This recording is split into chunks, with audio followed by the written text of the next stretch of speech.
Lumahok ang Philippine Ports Authority sa Philippine-Singapore Offshore Wind Networking Forum na ginanap noong ika-12 ng Nobyembre taong 2025 sa Makati City. Layunin ng pagtitipon na palakasin ang ugnayan ng mga leader at eksperto para mapaunlad ang offshore wind energy sa bansa. Dumalo sa pagtitipon si PPA Assistant General Manager for Operations, Attorney Mark Palomar, at binigyang diin ang pangako ng ahensya na suportahan ang logistics para sa offshore wind projects at maihanda ang mga pantalan para sa tumataas na pangangailangan sa renewable energy.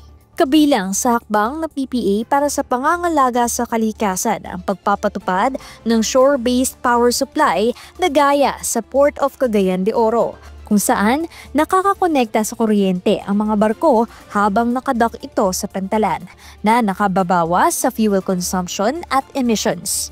Pinalalawak din ang solar-powered infrastructure at energy-efficient facilities sa mga pantalan. Sa ilalim naman ng mandatory tree planting program, mahigit 18 milyong puno na ang naitanim sa buong bansa. Ngayong taon, inilunsad din sa tulong ng terminal operator na Asian Terminals Inc. ang 2 fully electric ship-to-shore cranes sa Manila South Harbor na pangunahing international gateway ng bansa.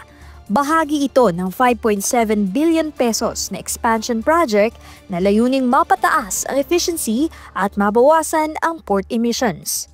Sa pamamagitan ng mga forum na ito na sinasabayan pa ng pagpapatupad ng mga programang pangkalikasan na pagtitibay ng PPA ang international na kooperasyon, gayon din ang pagkuha ng mahahalagang kaalaman pagdating sa paghubog ng sustainable port infrastructure para sa malinis na enerhiya at implementasyon nito sa mga pantalan sa buong bansa tungo sa climate resilient at sustainable port operations ng Pilipinas.